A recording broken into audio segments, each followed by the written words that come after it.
Elle partage son temps entre l'école et les tracteurs. Chloé Méchineau a 16 ans et passe l'an prochain son bac agricole. T'es prête à partir là? Ah ouais? T'oublies rien? Gyrophare. Non, marche. Avant de prendre la route. Regarde, viens voir ce côté. Aujourd'hui, elle participe à l'évacuation de ses pieds de vigne fraîchement arrachés. Mais conduire des mastodontes ne l'effraie jamais. Les tracteurs, une passion qui la motive depuis l'âge de 4 ans. Elle montait avec son oncle pour les travaux des champs. Ce que je préfère faire, moissonner le blé. Pourquoi? Parce que c'est l'été et c'est des grosses saisons, on travaille beaucoup. Ce responsable d'une entreprise de travaux agricoles emploie 40 salariés mais n'hésite pas à embaucher régulièrement. CDD ou CDI à 1 500 € net par mois, en plus des 40 salariés. Régulièrement, vous recherchez des jeunes compétents? Oui, d'abord, souvent les formes. C'est des jeunes qu'on a fermés et qu'on conserve. L'agriculture recrute, le premier secteur, la vigne et les arbres fruitiers. Mais aussi l'élevage, lait ou porc. En troisième position, le maraîchage.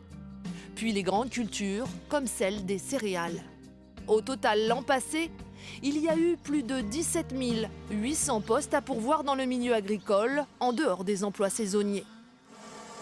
Une aubaine pour ces élèves de terminale en bac pro agroéquipement. Ils suivent une formation en 3 ans, en alternance. Une semaine dans une entreprise, une semaine à l'école pour apprendre à conduire ces engins de plus en plus sophistiqués. C'est un plaisir de conduire des engins comme ça, aussi gros et aussi technologiques. Là, on peut actionner les distributeurs hydrauliques, avancer, régler la vitesse d'accélération. Mais il faut aussi savoir réparer le matériel. Ah, très bien comme ça. Refais-en un petit peu plus près là. Juste du bord, tu fais attention, ouais. La majorité d'entre eux n'est pas fils ou fille d'agriculteurs, mais tous ont déjà un pied dans les champs. Je connais pas mal d'entreprises et puis après c'est du bouche à oreille, vraiment. Là dans le Morbihan, il y a pas mal d'entreprises qui me connaissent. Donc, T'as déjà des pistes? ouais, j'ai pas mal de pistes. Cette école a plus que doublé ses effectifs en 10 ans. Les perspectives d'embauche réjouissent le directeur. Après 3 ans passés donc dans notre centre de formation, après avoir passé le bac pro agroéquipement, 100% des jeunes trouvent un emploi et presque 90% en CDI. Donc ça montre bien que les entreprises ou les CUMA, voire les grosses exploitations agricoles, ont un besoin de main-d'œuvre. Et même dans les secteurs en crise, comme l'élevage laitier, le besoin de main-d'œuvre se fait sentir. Sophie Fontaine cherche un salarié.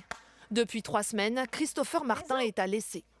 Tu vas les pousser et moi je vais finir de préparer ta salle de traite. À 26 ans, il a toujours enchaîné les petits contrats dans l'agriculture. Il souhaite maintenant un CDI, payé sur une base de SMIC, voire un peu plus.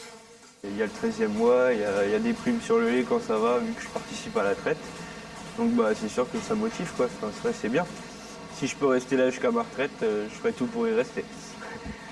Sophie Fontaine espère bien avoir trouvé le candidat qui restera, car elle peine à recruter. 5 salariés en 5 ans pour un travail jugé souvent trop contraignant. Les horaires et les week-ends. Ça, ce sont des contraintes. Pour moi, c'est des contraintes. Voilà. Qui peuvent freiner certains certaines salariés, ça c'est sûr. Même si cette exploitation laitière ne dégage pas de bénéfices, cette éleveuse, comme beaucoup d'autres, ne peut pas se passer de salariés. La charge de travail est bien trop importante.